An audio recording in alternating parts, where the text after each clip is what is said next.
Welcome viewers, আজকে আমরা চলে আসলাম আপনাদেরকে দেখানোর জন্য Rangunia aviary and eco park চট্টগ্রামের। রাঙ্গুনিয়াতে অবস্থিত। একটু চলে আসো, আমাদের দর্শকদেরকে একটু দেখাও। এই ইকো পার্কটি আসলে আন্তর্জাতিক মানের একটি ইকো পার্ক, যেখানে যদি আপনারা আসেন দেখবেন। একটু চলে আসো, ভিতরে দেখাও। এই ইকো পার্কটি খুবই সুন্দর করে সাজানো। যদি আপনারা দেখেন এখানে, এই ইকো পার্কটি হচ্ছে প্রথমত আমার মনে হয় এমন সুন্দর করে সাজানো যেখানে আপনি আসলে অনেক কিছু দেখা যায়। এখানের যেই সৌন্দর্য সেটা যদি আপনাদেরকে দেখাই, এটি খুবই প্রাকৃতিক অবস্থানে, মানে প্রকৃতির মধ্যেই এই জায়গাটি অবস্থিত, যেখানে কেবল কার, অর্থাৎ আন্তর্জাতিক দেশে যেভাবে কেবল কার দিয়ে ঠিক পুরো পার্কটি দেখার যে ব্যবস্থা সেটা রাখা হয়েছে। তা আপনাদের এই পুরো পার্কটি ঘুরে ভালো লাগবে। যখন কেবল কার গুলো চালু হয়ে যাবে, সবাই চাইলে কেবল কারের মধ্যে দিয়ে পুরো ইকো পার্কটি দেখতে পারবে। তো এখানে আবার ঝর্ণাও রয়েছে। এই ঝর্ণাগুলো এখন হয়তো চালু নেই, এখন বৃষ্টির দিন। তো পুরো ভিডিওতে আমি আপনাদেরকে আসলে এখানকার সৌন্দর্যগুলো দেখাবো, দেখতে থাকুন। এখানে একটু দেখাও। এটাও হচ্ছে রাঙ্গুনিয়া ইকো পার্ক এবং এভিয়ারি ইকো পার্কের যেই জায়গাটা, সেখানে যদি দেখাই, চলো আসো আমরা একটু সামনের দিকে দেখাই আমাদের দর্শকদের জন্য। আসলে জায়গাটা খুবই সুন্দর, যেহেতু বৃষ্টি পড়ছে খুবই এখানে একটু পিছলা হয়ে যাচ্ছে, খুব সাবধানে হাঁটতে হবে। এখানে আপনারা দেখতে পাচ্ছেন যে এই যে খুবই পিছলা। তুমি কিন্তু সাবধানে এসো, হ্যাঁ। পিছলা আছে। আর সাথে হচ্ছে এই যে এগুলো একটু দেখাও। আমাদের যারা ছোট বন্ধুরা আসবে ওদের জন্য কিন্তু এখানে আসলে ইকো পার্কটা অনেক আগে থেকেই আছে। এখন বর্তমানে এই ইকো পার্কে তেমন বেশি দর্শনার্থী কম, যেহেতু এটি বৃষ্টির দিন এবং বৃষ্টির কারণে এখানে হয়তো ওভাবে লোকজন আসছে না।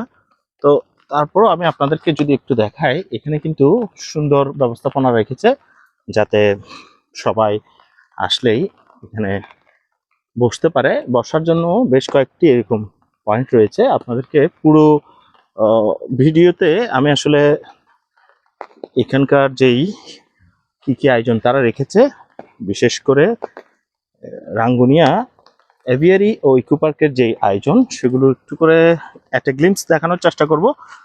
এটা আসলে অনেক বড় একটা ইকো পার্ক। ইকো পার্ক মানেই হচ্ছে একেবারে প্রকৃতিকে ঠিক রেখেই যে সৌন্দর্য, তার মধ্য দিয়েই একটু পার্কের ব্যবস্থা করা। এটা আসলে প্রাকৃতিক একটি পার্ক, প্রাকৃতিক সৃষ্টি বা মহান আল্লাহর সৃষ্টির এই এক অপূর্ব। এটিকে সামান্য কিছুটা মডিফাই করেই করা আছে। তো আপনাদেরকে এই ভিডিওর মধ্যে দেখাচ্ছি এখানে আসলে কি কি রাখা আছে। যেমন কিছু পাখি রাখা আছে, আপনাদেরকে যদি একটু দেখাই, একটু দেখাও তো এটা। আসো আসো, এখানে কিন্তু একটা পাখির সুন্দর খুব, এগুলো বন্য পাখিগুলো আসলে ভালো লাগছে। কি পাখি, হ্যাঁ। এখানে এই যে পাখির আওয়াজটা একটু শোনো, পাখির আওয়াজ। এটা একেবারে খুব সুন্দর পাখির ডাক শোনা যাচ্ছে, পাখির ডাক শোনা যাচ্ছে। তো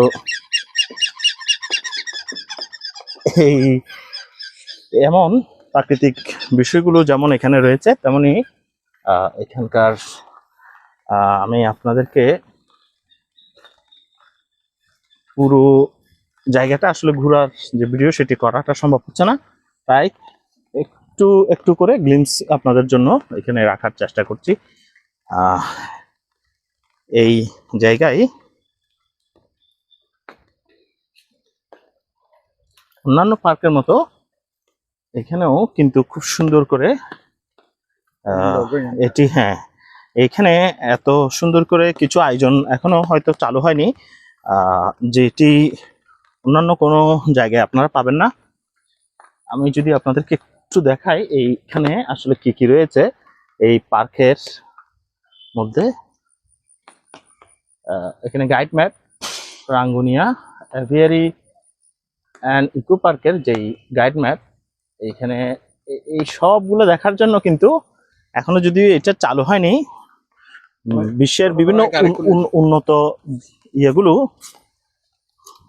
উন্নত জায়গাগুলো যেই বাম্পার কারের ব্যবস্থা রাখা হয়। ঠিক এখানে বাম্পার কারের জন্য ব্যবস্থা করা হয়েছে। আপনাদেরকে যদি একটু দেখাই বাম্পার কার, এখানে কিন্তু বাম্পার কারের রাখার জন্য, বাম্পার কার ঘোরার জন্য কিন্তু এই ইকো পার্কে ব্যবস্থা রাখা হয়েছে।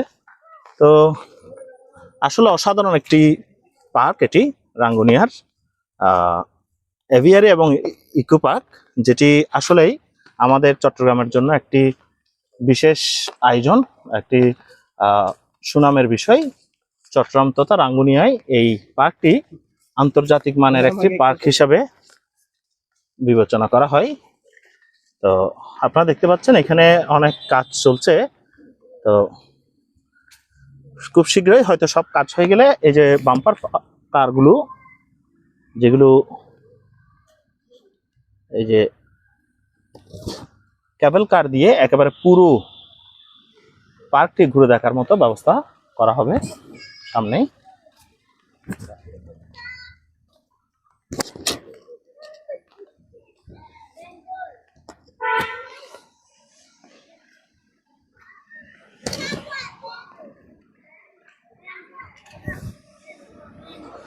তো আমরা চলে যাচ্ছি, ধন্যবাদ সবাইকে।